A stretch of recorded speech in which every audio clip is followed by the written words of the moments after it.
Hey, what are you good at? Yo, Yeah, you. What subject do you know like the back of your hand? you got a gift, my friend. Machining, The Lord of the Rings, the history of tea trade in China, the Marvel Universe, chemistry? You, whoever you are, know something that most people don't. You figured that out. That's why you are who you are. So when you look at someone who's supposed to be an expert, do you ever wonder why that they don't seem to have the slightest clue as to what they're doing? Everywhere you look, it seems like Florida Man has elevated himself to new heights of stupidity, or world leaders are making fools of themselves, or the so-called experts can't do the one thing they were paid to do. Well, you wouldn't be alone. 65% of Americans believe that they're above the average level of intelligence, 70% of men and 60% of women. It's no wonder, with social media being so full of quizzes with overhyped difficulty and pseudoscientific snippets that are generalized in such a way that nearly anyone can identify with these 5 signs that you might be very intelligent, or things only intelligent people do. Well, today I aim to pop that inflated ego that we all carry around. You know, from time to time. If there was a button I could press to stop all hydrocarbon usage today, I would not press it. You would not press it? Of course not. But do with this answer. Why don't we just make a black cork?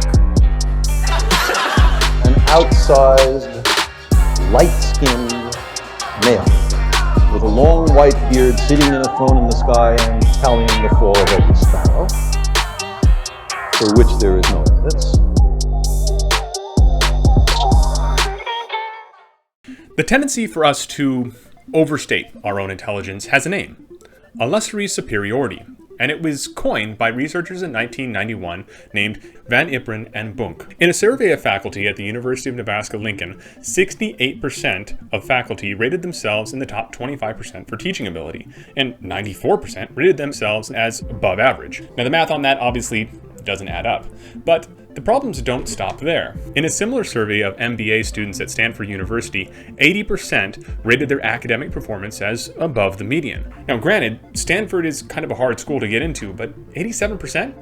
Seems a little excessive. When we hit the road, the problem doesn't go away there. In fact, in some ways, it kind of gets worse. McCormick, Walkie, and Green in 1986 found that among 178 participants, almost 80% had evaluated themselves as being an above average driver. Another survey found that 36% of drivers believed that they were above average when it comes to driving while texting or sending emails when compared to other drivers on the road, while 44% considered themselves as average, and only 18% considered themselves below average. Honestly, this isn't something that we should be bragging about.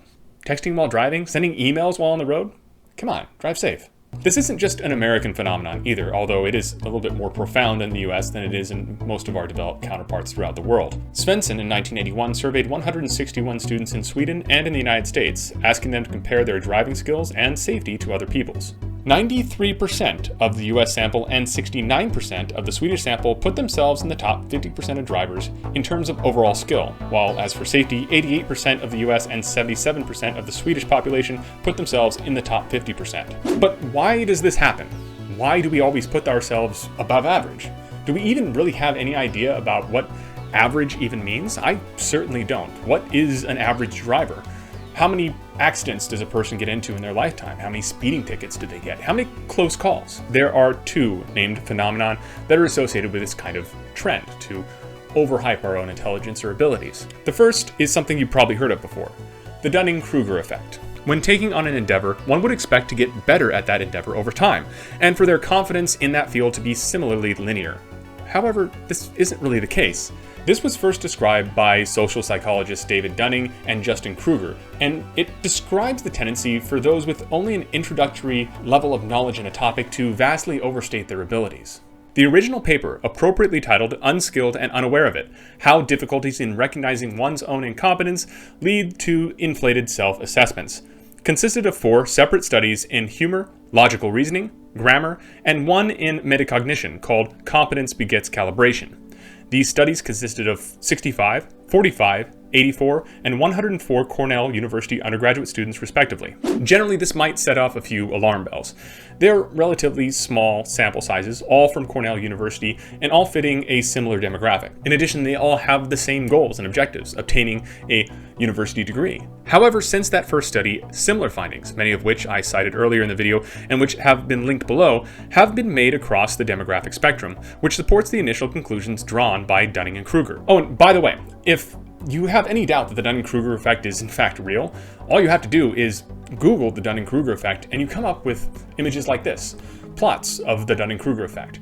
There's only one problem. This isn't even a real plot. This was never shown in the original publication, or in any publication for that matter. I mean, look at it. There aren't even any units on the axis. Here's another plot that claims to illustrate the Dunning-Kruger effect, but shows a completely different curve. Here are the actual plots from Dunning and Kruger from the initial publication in the Journal of Personality and Social Psychology from January of 2000, based on the actual data. So those of us, including past me, who was kind of a jerk anyway, who believed that these were actual plots of the Dunning-Kruger effect, were ourselves being examples and proof of the Dunning-Kruger effect. What's sad is that, this isn't even a nuanced thing either. You just had to Google the publication and look at the actual data, but we were all too lazy to do that. We just pulled up the first image we saw on Google, which was bullshit. And before you chastise me for making a YouTube video about something that I'm not really qualified to speak on because I'm not a social psychologist, you're absolutely right. I encourage you to do your own research on this topic and any other topics that I post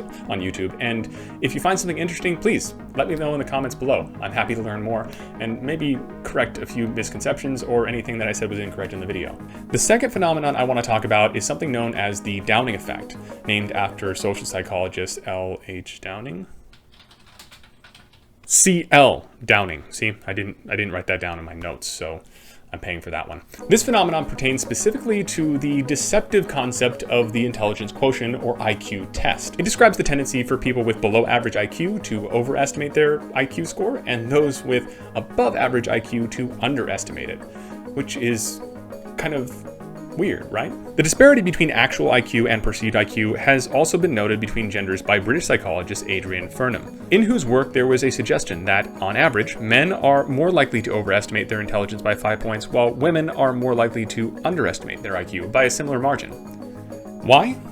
We can speculate, but there's still a lot of work to be done on this topic. Okay, but hold on. What does IQ even mean? Intelligence quotient. This is kind of intangible. It's not something we measure on a daily basis, but we think we know a lot about it, right? Probably not as much as you think. This video isn't about the IQ test itself, but I think it's important to at least lay some of the ground rules about what I mean when I talk about it. The intelligence quotient has a long and sometimes sketchy, if not outright racist history. But today, each time an IQ test is taken, the median is set to 100, which means that any score above 100 would be above average and any score below 100 would be below average for that sample set. Historical scores, like Stephen Hawking's IQ of 160, as well as IQ scores based on extrapolation only, such as Abraham Lincoln's estimated 128 IQ, are not adjusted for this moving bar, and thus must be considered in the context of when that estimate was made and what the median was of that time. There are a host of other factors like the Flynn effect, testing biases, reliability versus validity, and other issues that we don't even have time to get into in this video that play into what an IQ score really means. But for this video, and as it pertains to the Downing effect, just think of IQ test as a somewhat arbitrary measurement of technical and intellectual competence, and how one applies that, which is still kind of vague, I know, but work with me here. And keep in mind that people who score higher tend to assess themselves as lower, and people that score lower tend to assess themselves as higher. But why is this? Well, most of these studies predate social media, so we can't just blame it on modern technology or kids these days. And we know that illusory superiority was prevalent throughout history. I mean, humans don't change that much over time. So what's going on? What we do know is that there are real psychological benefits for illusory superiority, as well as disadvantages. In a 2007 study by Dawn A. Moore, titled Not So Above Average After All, found that self-enhancement biases were associated with psychological benefits in addition to inter- and intrapersonal costs, such as antisocial behavior. This means that our subjective well-being may improve when we convince ourselves that we are superior, but it also means that our social life may take a hit. That makes sense, right? Nobody likes an arrogant douchebag. Anyway, let's go back to one of those initial complaints that we had. Why is it that these experts don't seem to know what the hell they're talking about?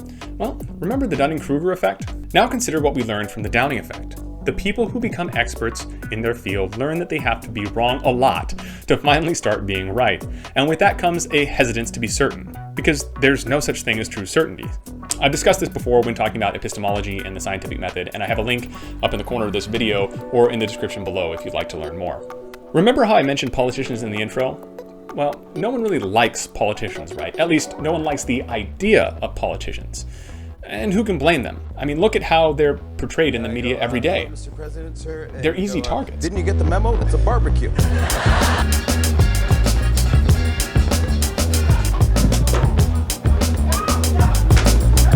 Well, let's consider a couple of things. First, that world leaders almost always have a camera pointed in their direction. Imagine how many embarrassing moments you'd have if almost your entire working life was filmed and sent around the entire world. With that much footage, you could be made to look as smart or as dumb as someone wanted if they had even the slightest bit of video editing skills. Second, let me ask, how many of you can build a computer? Or maybe a car? Paint a portrait? Dance a ballet? Brew a beer? These things may seem simple at first, but for anyone who has ever tried to actually do them, it takes time to learn, and even more time to be skilled at doing them, longer still to master. The deeper you get into something, the more complicated it becomes. Now let's extend that to the next level. Things such as managing a company, designing a business jet, running a school, or balancing a power grid. These are systems with integrated, interactive components that all rely on one another to perform their task lest the system fails. Like Sean said during our last hike, if you watched that video, a good system is robust enough to handle a failure of a few individual parts. But not all systems are so well designed. Escalate that even further to the view of a country. There are schools, roads, a currency, markets, resources, a military, hospitals, police, crime, emergency services, infrastructure, power, food, water, and those are only the domestic considerations. Imagine how much of those things are connected to the international community and how diplomacy, climate change, and the fluidity of borders affects them. Managing a country is one of the most challenging endeavors in the world, and those that manage it are under a very intense spotlight. But understandably so. After all, it's our lives on the line. But even so, it's so easy to villainize them or blame them for every problem. Yet their job is probably unparalleled in its complexity and difficulty. I'll talk more about nations as systems in another episode. It's too big of a topic to cover here, or probably even in a single episode. If it interests you, I'll bump it up the priority list. Just let me know in the comments below. We are quick to criticize politicians. But if you really take a moment to put yourselves in their shoes, could you really do a better job yourself? I'm not so sure I could. I guess this entire video just kind of comes down to one thing. And that's, it's easy to judge someone without walking a mile in their shoes. I mean, you've put a lot of work into mastering whatever skill that you're good at. And sometimes you have a little bit of hesitance when being precise because some topics are a bit nuanced. They're not so straightforward. It's easier to judge someone and run our mouths thinking that we're so much better and smarter than them based on a 1-minute video clip of their life that they might have been at their worst. We all make mistakes, so we could show a little bit more patience, kindness, and understanding when it comes to understanding someone else's position and forgiving them for their failures. And we can all, of course myself included, be a little bit better about keeping our mouths shut and our minds open. Cheers.